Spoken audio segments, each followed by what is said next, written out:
मेरे सनातनी देशवासियों को मेरा शत प्रणाम। आप सब लोगों से बहुत समय से बातचीत नहीं हुई और इधर बीच में देश में बहुत कुछ घटित भी हो गया है। पुनः एक बार सभी मित्रों को, भाइयों बहनों को, बड़ों को मेरा सादर प्रणाम। मैं अटल प्रताप सिंह वर्तमान में कानपुर बुंदेलखंड प्रांत का उपाध्यक्ष हूँ विश्व हिंदू परिषद। आप सबने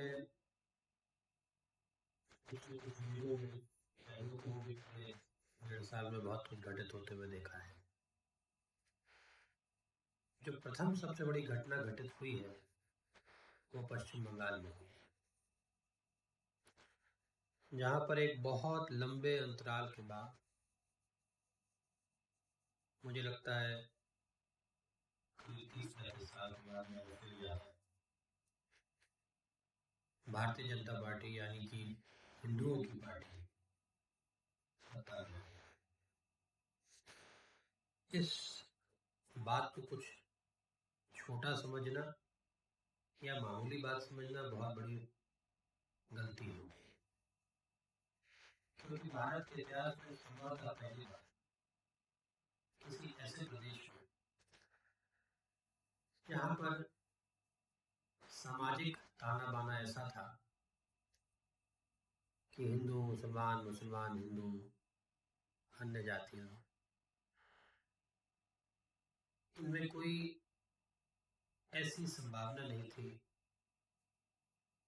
कि कभी भी एक पूर्णतः हिंदू पार्टी की सरकार अपने पैर जमा सके। बहुत लंबे समय के अत्याचार और खून खराबे के बाद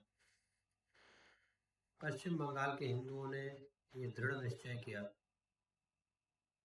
कि वह किसी और को अपनी जन्मभूमि, अपने पूर्वजों की भूमि को कब्जा करना चाहिए। लोग कहते हैं और परिस्थितियां संभवतः ऐसी थी क्योंकि मैंने कुछ समय वहां व्यतीत किया है कि अगर पुनः ममता बनर्जी या कोई भी और सरकार बनती तो आने वाले समय में संभवतः एक अलग प्रदेश या एक अलग देश का निर्माण वहां से बहुत शक्तिशाली तरीके से होती और लोग ऐसी संभावनाएं प्रबल कर रहे थे। तो पश्चिम बंगाल के हर हिंदू ने प्रण किया कि वो इस चुनाव में अपना वोट डालेगा। ये बड़ी बात है क्योंकि हिंदू तो अपना वोट डालते ही है। अगर उसकी कन्वीनियंस, अगर उसके आराम से संभव होता तो वोट डाल देता है, और अगर कोई भी छोटा सा भी काम आ जाता है तो वो सोचता है कि वोट देता है। ये पश्चिम बंगाल में नहीं हुआ। ये बड़ी उपलब्धि मानी जानी चाहिए कि समस्त हिंदू समाज ने एकजुट होकर भारतीय जनता पार्टी की सरकार को लाकर या यूं कहूं कि हिंदुओं की सरकार में लाकर बैठा होगा। इसके चलते देश में कुछ और होने लग गया। वे सब लोग जो अभी तक हिंदुओं को असंगठित,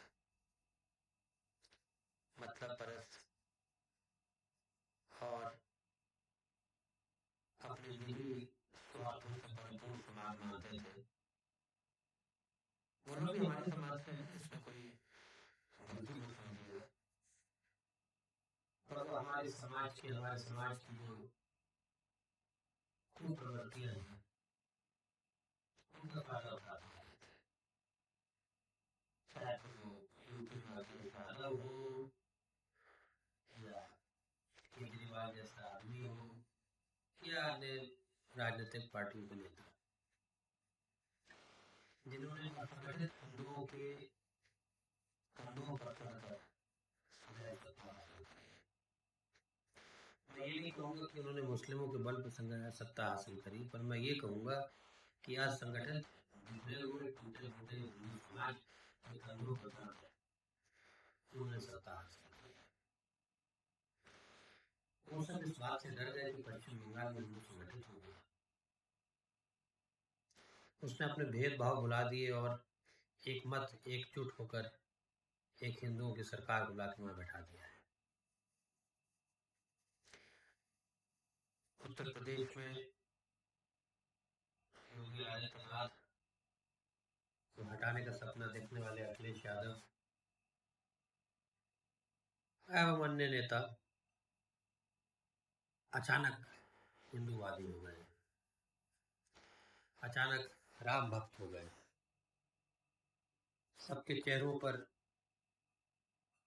भगवान राम की छाया दिखने लग गई, सबके माथों पर त्रिपुंड दिख रहा है, चंदन दिख रहा है, तिलक दिख रहे हैं। इतना हास्यास्पद है कि ये वही लोग हैं जो कभी तिलक लगाने से, चंदन लगाने से, त्रिपुंड लगाने से बहुत दूर भागते थे। बस नहीं चलता था, वरना अपने चेहरों पे बुर्का पहन लेते। ये वही लोग आज राम मंदिर जा रहे हैं, षड्यंत्र रच रहे हैं, भगवान राम के नगरी बनाने का दावा कर रहे हैं, न जाने क्या क्या कर रहे हैं, कुछ कर रहे हैं। जगन्नाथ जी का मंदिर बनाने जा रहे हैं इटावा में अखिलेश यादव, जिन्होंने कई बार कितने सारे इंटरव्यू में कहा कि मैं धर्म को मानता हूँ पर मैं पूजा पाठ में विश्वास नहीं रखता, और उनकी पत्नी भी पूजा पाठ में विश्वास नहीं करती। उन्होंने खुद बोला। ये वही लोग हैं जो भगवान राम के अस्तित्व को ही नकार चुके हैं, जिन्होंने राम मंदिर बनने पर विरोध किया था। ये वही लोग हैं जिन्होंने राम भक्तों की हत्या करवाई है। ये वही लोग हैं जिन्होंने समस्त हिंदू संस्कारों को नकारा है। ये वही लोग हैं जिन्होंने हिंदुओं को तोड़कर, मरोड़कर, फोड़कर जातिवाद का जहर पिलाया। ये वही लोग हैं जिन्होंने सत्ता और सत्ता का मद क्या होता है ये समाज को दिखाया है। ये वही लोग हैं जिनके जूतों में, चरणों में पुलिस के बड़े बड़े अधिकारी बैठने को मजबूर हो जाते थे जब ये सत्ता में थे। ये वही लोग हैं जो अपने गांव में, अपने जिले में विदेशी नर्तकियों को बुलाकर नग्न नाच कराते थे। ये वही लोग हैं जिनके राज में अगर हमारी बेटियों को उठा के ले जाया जाता था और उनके साथ बलात्कार होते थे, उनकी हत्याएं होती तो इनके बड़े नेता कहते थे ये गलतियां तो हो जाती हैं लोगों से। ये वही लोग हैं जिन्होंने आज तक किसी भी हिंदू लड़के की हत्या पर, किसी भी हिंदू बेटी की हत्या पर, उसके बलात्कार पर कभी भी कोई आवाज नहीं उठाई। ये वही लोग हैं जिन्होंने कभी भी हिंदुओं को अपना हितैषी नहीं माना। समय और परिस्थिति के हिसाब से हिंदुओं का इस्तेमाल किया है, और हिंदू मूर्ख है, क्षमा कीजिए पर ये सत्य है। स्वार्थी है, निज स्वार्थ से परिपूर्ण है, वो इनके जैसे लोगों के पैरों में डूब जाता है। कोई पद, थोड़ा लालच, पैसा, पावर, इसके लिए वो अपने धर्म को त्याग कर देता है। और ये हम पिछले हजारों सालों से देखते आ रहे हैं। पर मैं कहना चाहूँगा आप सबसे कि हजारों साल से जो होता आ रहा वो आवश्यक नहीं है कि पुनः हो, और पश्चिम बंगाल में ये हिंदुओं ने साबित कर दिया। मैं आगाह करना चाहता हूँ आप सबको, इन फरेबियों से, इन रंगे सियारों से सावधान रहिए। इस बात में कहीं कुछ छुपा नहीं हुआ है कि देश के अंदर एक बहुत बड़ी मुहिम चल रही है हिंदू समाज को छिन्न भिन्न करने की। कुछ जगहों पे आंशिक रूप से लोग सक्सेसफुल हैं और कुछ जगहों पे संघर्ष है। निर्भर करेगा कि हम हिंदू कितना संगठित हैं, कितनी शक्ति से इन लोगों से लड़ाई लड़ने को तैयार हैं। और अगर लड़ाई लड़ने को तैयार नहीं हैं तो इस बात को भी मान लेना चाहिए कि हमारा सफाया तो हो जाएगा। आने वाली पीढ़ियों के साथ क्या होगा इस बारे में मुझे शायद कुछ कहने से भी डर लगता है। पर सिवा उनके जिन्होंने आंखें बंद कर रखे हैं, कान बंद कर रखे हैं, अगर आप कहीं भी नज़र उठा के देखेंगे तो क्या क्या हो रहा है समाज में, कैसे कैसे अलग अलग जगहों पर हिंदू लड़कियों को, हमारे हिंदुओं के बच्चों को प्रताड़ित किया जा रहा है। मुसलमान जब आज अनेकों प्रदेश में भारतीय जनता पार्टी की सरकार है, तब ऐसे ऐसे कारनामे कर रहे हैं जिनको सुनकर, देखकर, पढ़कर ऐसा लगता है कि अगर ये सरकारें ना होती तो क्या होता। अगर आज से 10-12 साल पहले नरेंद्र मोदी प्रधानमंत्री नहीं बने होते देश में तो क्या हो रहा होता इस देश में। अगर आप कांग्रेस, समाजवादी पार्टी,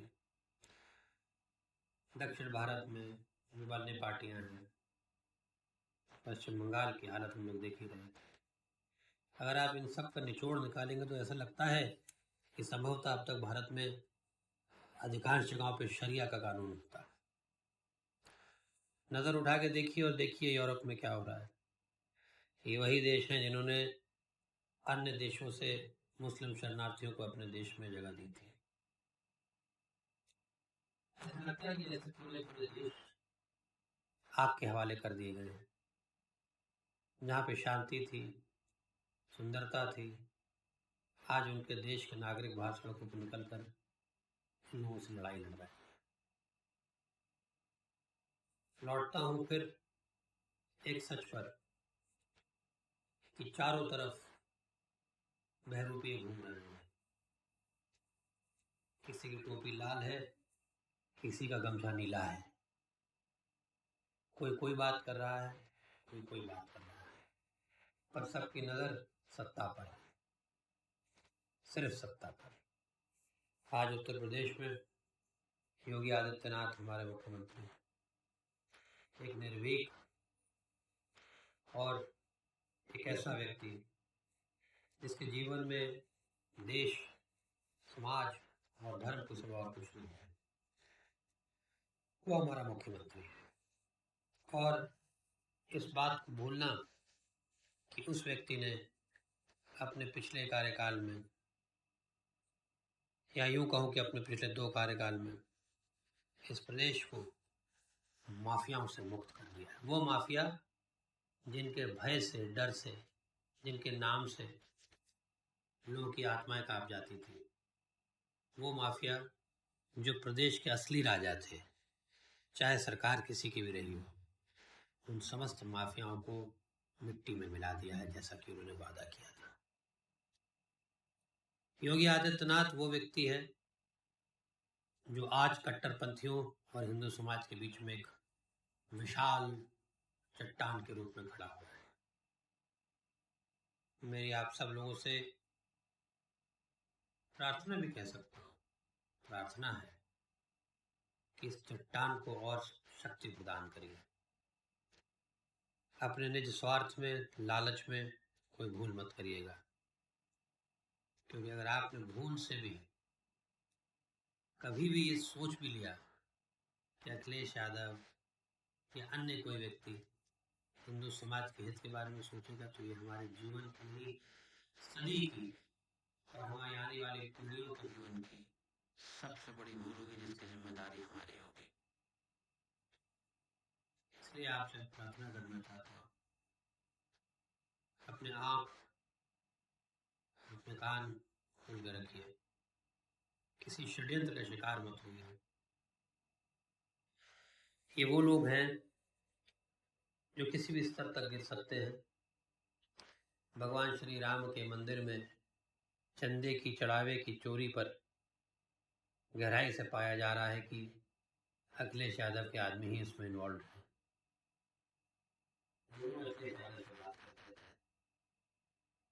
खैर ये सब बताने की मुझे आपको ज़रूरत नहीं है, क्योंकि ये सब आप लोग पढ़ते रहते हैं, सुनते रहते हैं।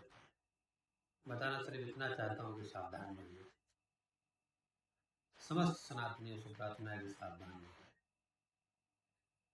कोई सरकार कभी भी किसी देश के इतिहास में समस्त समस्याओं का समाधान नहीं कर सकती, और ऐसा कभी संभव नहीं होगा, क्योंकि हम इंसान, हम मनुष्य कभी सेटिस्फाइड नहीं होते, कभी आश्वस्त नहीं होते पूर्ण रूप से।